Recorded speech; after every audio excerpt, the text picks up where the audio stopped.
He's as much an institution as the museum he runs, but after nearly 20 years, Museum of Fine Arts Director Malcolm Rogers has announced he's stepping down. He spoke with WGBH arts editor Jared Bowen about the reason behind the surprise announcement, the considerable controversy he's generated over the years, and what he'll do next. In his 19 years as director of the Museum of Fine Arts, Malcolm Rogers opened the doors and let some fresh air into the place. Under him, annual attendance rose by 230,000. The endowment is more than 3 times what he inherited. He's overseen academically rich shows and just plain splashy ones. It's been a headline-grabbing legacy, one from which he now plans to retire. Why now? Mathematics come into it. You look at 65 and think, 15 years, I'll be 80, but I still feel in my prime. Isn't it time to take a new path in these important years? Rogers will remain at the museum until a successor is named, a process that could take as long as 2 years. You probably also have a certain level of freedom in this period. How will you use that time? Where will your leadership take you now? That's an interesting question. I would really like to see this period a very creative period in understanding the way the museum works as a structure. It also gives him time to reflect. We spoke in the MFA's Art of the Americas wing, the gleaming $500 million project that increased the museum's size by 28% when it opened 4 years ago.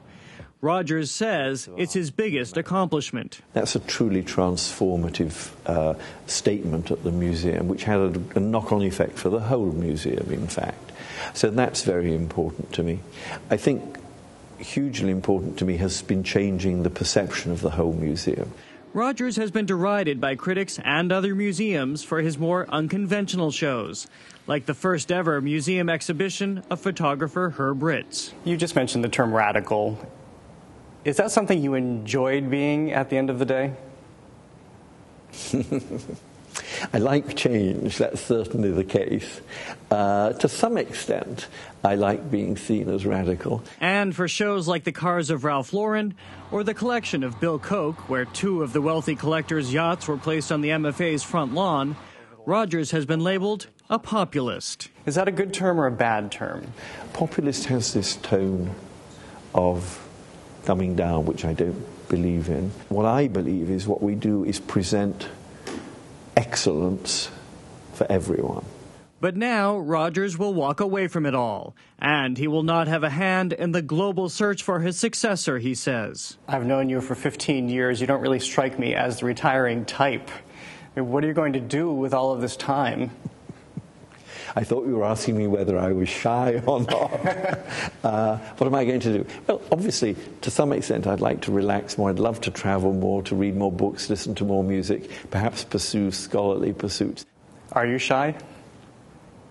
I think of myself as a shy person who's found a way of compensating for it.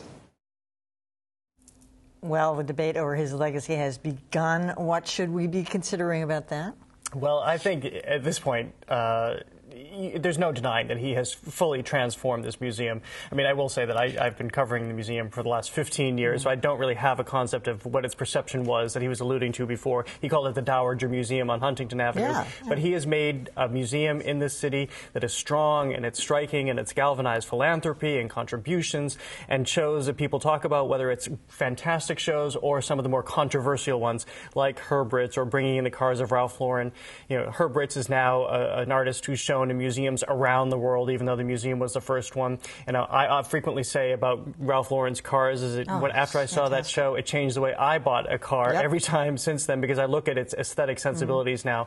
But then you do have the controversies too. Perhaps it was going overboard to have the boats of Bill Koch out there on the front lawn. But at the same time, this is another thing that museums do. They have his Fernando Botero sculptures like you see here, and museums do this all the time, exhibiting the work of major collectors quite transparently in the hope that someday they'll inherit some of those pieces. So was this entirely his decision, Malcolm's decision? Malcolm told me it was entirely his decision. He said that he could have gone on extending his contract, and the board was prepared to do that. But again, as he mentioned, for the reasons of his age right now, he felt it was the right time to step aside. Yeah, you talk about some of the controversies, but honestly, Jared, between the two of us, we have covered every single major event over there, you know, Singer Sargent and Gainsborough, Velazquez. I mean, most of it has been very, very serious, but interspersed with these fun things that seem to end up getting all the attention. And I think that is probably by design to a degree, too. Yeah. I think we saw that in his answer about whether he enjoyed being radical. Yeah, there have been fantastic shows. Titian Tintoretto Veronese is one of the best shows I feel like I'll ever see in my lifetime. But at the same time, they have to take risks. And shows like Mario Testino and this totally gimmicky Boston Loves Impressionism right now, where they had the crowds vote on their favorite shows as a way to fill space, they take risks. Okay. Jared, thanks for that.